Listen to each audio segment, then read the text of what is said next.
Armed police detaining Christensen, a 46-year-old builder, in May 2017 at a prayer meeting some 200 miles south of Moscow. Christensen had pleaded innocent, saying he was exercising freedom of religion guaranteed in Russia's constitution. And this is what his wife had to say.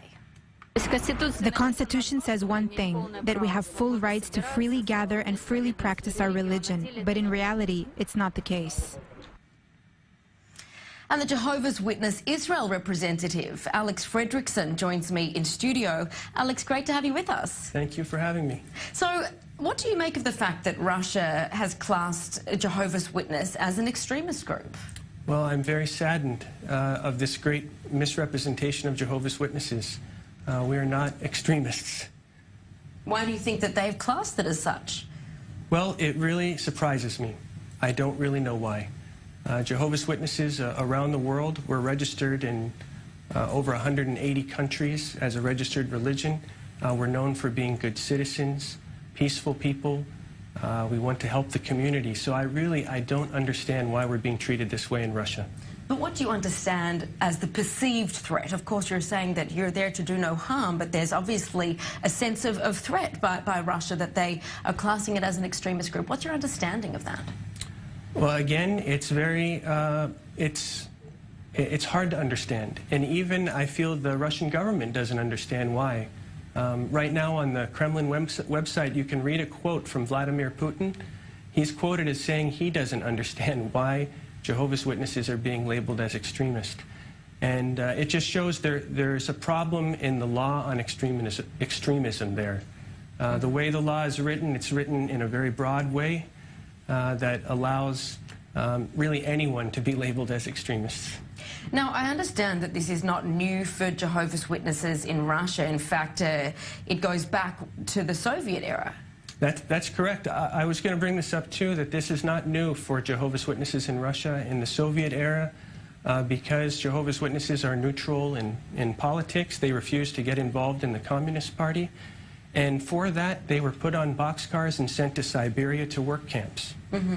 And looking at what happened then, what are your concerns now, seeing that this has been classed as an extremist group and then some of your fellow believers are now being put in jail for it? Well, thinking about that, how they were treated in Soviet times, actually it encourages me more, showing that Jehovah's Witnesses have been able to face that. They're going to be able to face this because one thing has been constant. It's Jehovah's Witnesses, their desire to remain faithful and continue to worship their God peacefully. Mm-hmm. Now, the figures that I have is that there are about 170,000 followers in Russia. What does this mean for Russian Jehovah's Witnesses now with this ban, I suppose, or the fact that the religion has been classed as illegal? What will this mean for their ability to practice their faith? It's very difficult. For one thing, all of our properties that were used for meeting together for worship have been seized. That's tens of millions of dollars in property have been seized by the Russian government. So they're not able to meet in large groups. They can only meet together in small groups. But in addition to that, in addition to Dennis Christensen being imprisoned, there's others that are in house arrest.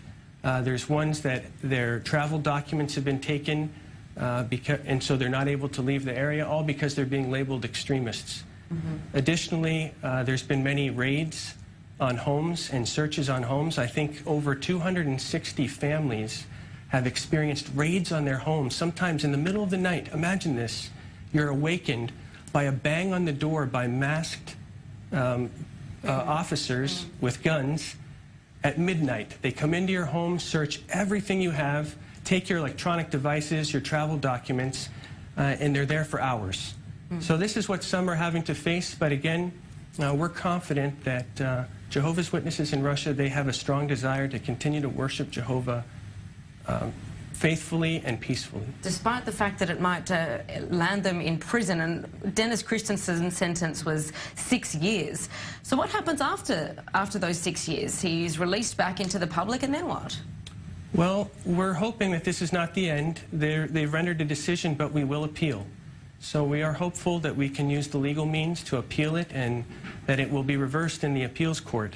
But if not, we have confidence that no matter if you're in a prison cell, you're in a home, or you're in a larger gathering, you can continue to worship God wherever you're at. What does it mean for a Jehovah's Witness when you say you'll continue to practice your faith and continue to worship God? What does that mean then? Well, it's the most important thing. God deserves all the praise. In Soviet times, they continued to meet together to read the Bible and pray, and so they'll continue to do this in Russia too.